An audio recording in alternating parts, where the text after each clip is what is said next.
And we're back. A new episode of Boxing on the Go. I'm your host, Noel Muro. Trilosophy.com. All right, so let's talk some boxing. Oh, okay, so last Friday, Valentine's Day, live from the Honda Center in Anaheim, California, we had Ryan Garcia fighting Francisco Fonseca. And that matchup ended up in a first round knockout by left hook within 80 seconds by way of Ryan Garcia. Very impressive. Francisco Fonseca is definitely not a walk in the park. There was a good step up for Ryan Garcia. And let's take note, like several other media people have as well, that Gervonta Davis knocked out Fonseca in 8 rounds. So, and let's also take note that happened roughly 3 years ago, 2017. It's 2020 now. So, I mean, Ryan Garcia is really starting to grow on me. He fought Duno the last time, his last outing. Had that a big dispute with Golden Boy in order to fight him. A lot of people thought that he was afraid of Duno. I don't think that was the case by any means. I mean, I don't know if this was made public, this dispute, just to put Golden Boy, on kind of like walking on eggshells, or just some kind of negotiation tactics, and I don't know if they were both involved. I'm not a big conspiracy guy, but at the end of the day, they got a deal done for Ryan Garcia to be to get draft a new contract and get it signed, and now the kid is being paid I believe significantly more than his previous contract upon first signing with Golden Boy Promotions. So, Ryan Garcia, like I said, he's really growing on me. He's growing into his man strength. I mean, that's at first, like with Duno, I was like, okay, he caught him. Okay. Now there's a second guy, another guy that's a step up, not just like someone that we haven't heard of, or not someone that's a huge step up, just like another journeyman. I mean, I don't know if you want to call Fonseca a journeyman. I mean, this was his third loss in his career. First 2 losses came with I believe Tevin Farmer and Gervonta Davis, and now Ryan Garcia, if I'm not mistaken. So I don't know if that's going to be the next fight, Ryan Garcia versus Gervonta Davis. I really doubt it. That's just they're still working up like the ranks. You got Devin Haney in there. I mean, they're both under DAZN. I don't think it'll happen this soon. It's an easy fight to make down the line. I mean, they can make it whenever because they're both under DAZN. And Golden Boy and Matchroom Boxing are both under the DAZN, at least Matchroom Boxing USA. So easy to make as far as networks go or streaming services. But, I mean, they're both rising stars, so I don't see Devin Haney and Ryan Garcia. I know they both would like to, Devin Haney being interim WBC champion, I believe, right? So, and Gervonta Davis, that would probably be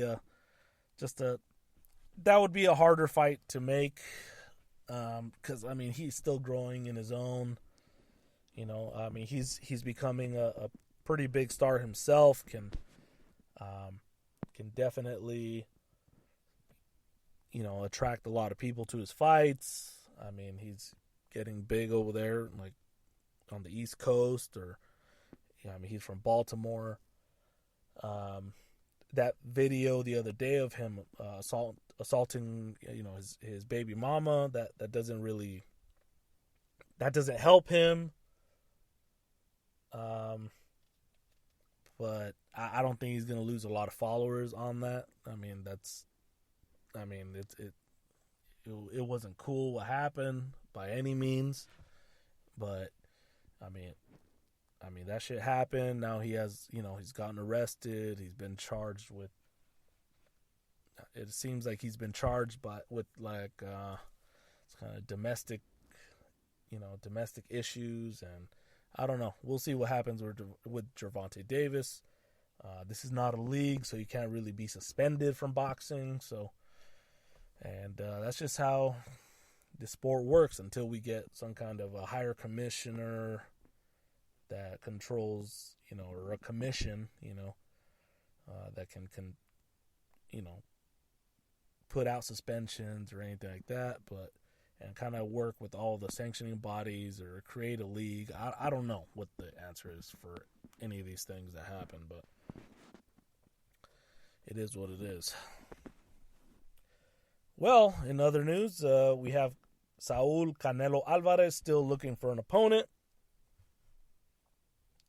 Billy Joe Saunders has, he seems to be the front runner. It was rumored by MTK Global, his management company, to be very, very close to a deal, and that they're just working out a few details for a May 2nd matchup in Las Vegas, Nevada, for the WBO World Super Middleweight title that Billy Joe Saunders will put on the line.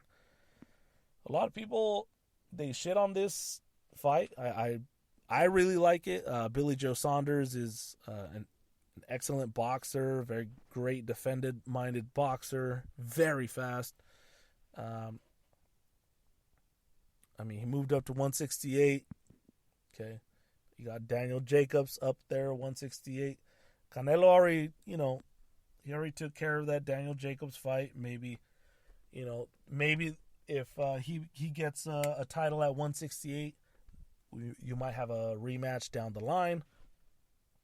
You just never know with that. But Billy Joe Saunders, and then look, Canelo can come at you. He can box you out. Like they both have very good ring IQ, and I think that'll make out to be a really great fight. And hopefully we get it, for that May 2nd. Callum Smith, he was in there as well. After the Kovalev fight last year, people were asking what fight should be next for Canelo. And I said, well, I don't think he's going to stay at light heavyweight. That was kind of, I think it was just a one-off. He could return, maybe down the line. But I think, he stepped up to Kovalev, that was ranked like the number 3 light heavyweight. And he got the win. He got the knockout. Got a world title at light heavyweight. Something great. Achieving greatness just to go and go get another world title. And he wants to, it seems, to get another world title at 168 pounds, super middleweight, right? So what I said was Callum Smith or Billy Joe Saunders. I said that last year on the podcast. I don't think I wrote about it. So, Callum Smith, Billy Joe Saunders, both got titles, and both under Eddie Hearn. Matchroom Boxing. DAZN. Canelo under DAZN. Very easy fight to make. Very easy fights to make, right? David Benavidez, the new WBC, or the 2-time, I should say, super middleweight champion of the world. Looks like he's under PBC. You have Caleb Plant under PBC. They both have been talking shit back and forth. They want to fight each other. It's not going to happen right away, like like pretty much everyone is saying. Yeah, because they're not. Both of them are not very. They're not huge superstars or anything. And if you are going to put them on, I expect Al Heyman and PBC to put that on some kind of pay-per-view, maybe. So a super middleweight championship, unification. So, that is what it is. Caleb Plant, and I don't know which reporter it was, but I did see this on Twitter. Post-press conference from his last fight last Saturday against Vincent Fagenboots. He was asked that, hey, what do you think of Canelo looking for? He needs an opponent for May 2nd, Cinco de Mayo weekend, and he's looking for a super middleweight. What are your thoughts on that? And that there's been rumors of Caleb Plant's team or Al Heyman being, them reaching out to them and seeing if they'd be interested. Once again, rumor. I don't know if that was fact. But Caleb Plant pretty much said that 2 to 3 weeks rest and jumping back into a camp, that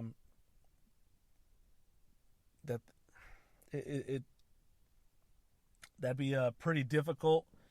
But he also said that Canelo and team and company are looking to exploit him pretty much. And I'm not quoting Caleb Plant by any means. Pretty much getting the advantage there because he'd be coming off of back-to-back camps with not sufficient rest. Okay. I think Caleb Plant handled business very easily. I think he was actually pretty much just like holding Vincent Fagenboots. The majority of the fight, I think he was just pretty much just playing with his food. Fagenboots, he was, the longer you try to stay in a fight, could Caleb Plant do you think he could have knocked him out? I believe so. A lot sooner, at least. They could have stopped that fight a lot sooner. Sometimes, who is Vincent Fagenboots? I don't know who that is. I've never heard of him. From Germany. I know, and I don't think he's ever even fought in the U.S. So, Caleb Plant was not in a war. The guy did not land really anything on him. But I understand what he's saying. Going into a camp, preparing for a fight, and then rest only 2-3 weeks, and then going into camp again. Because camp can fuck you up. Camp can, sparring sessions can fuck you up. You get knocked out. You get your bell rung.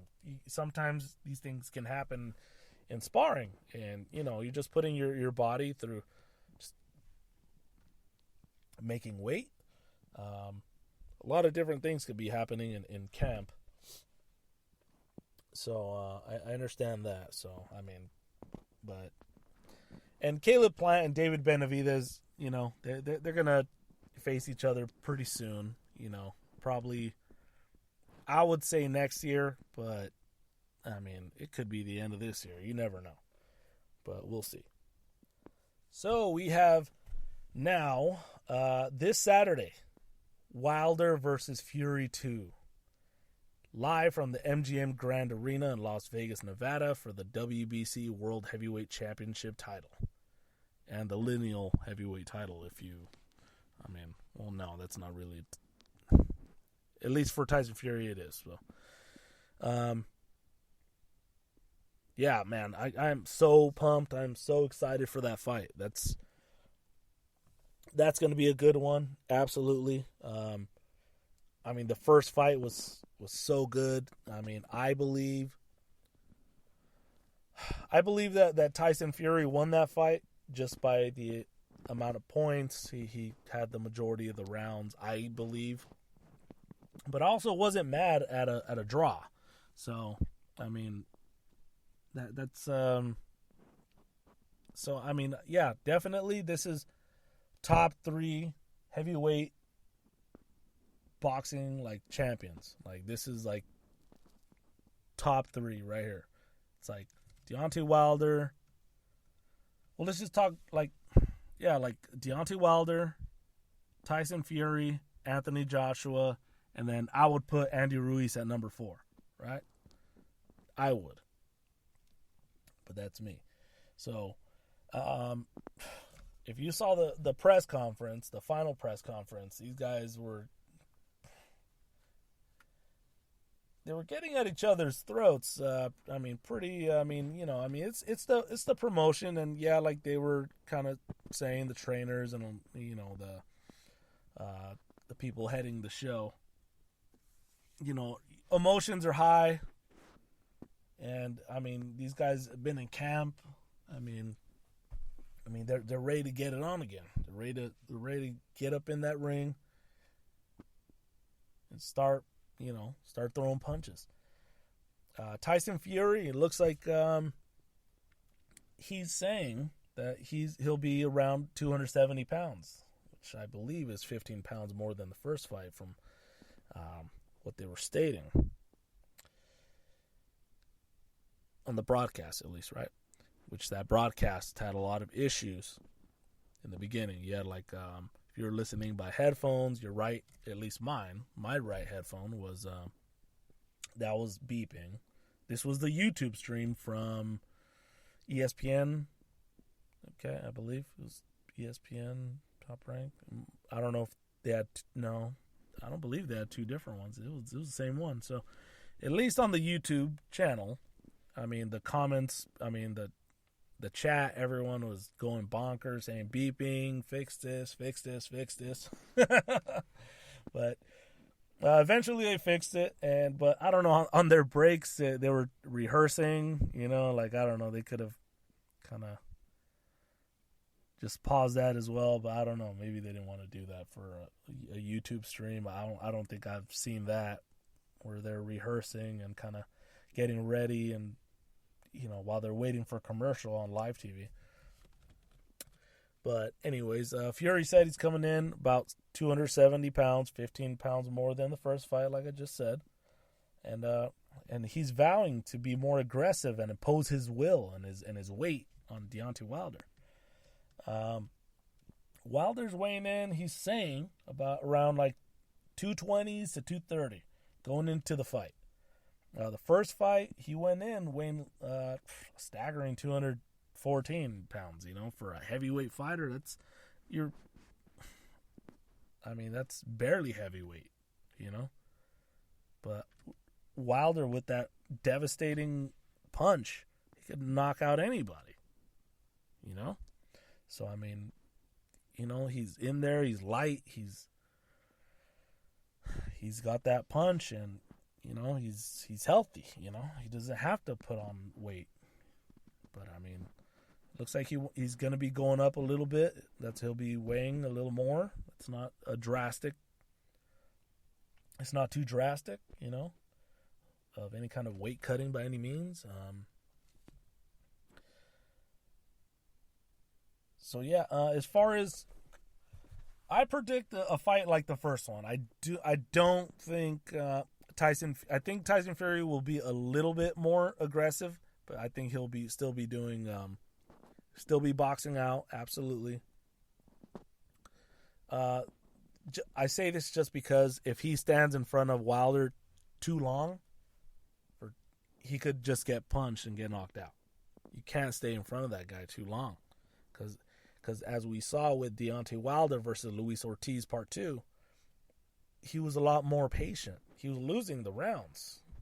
Luis Ortiz, King Kong, he was definitely on top on the scorecards.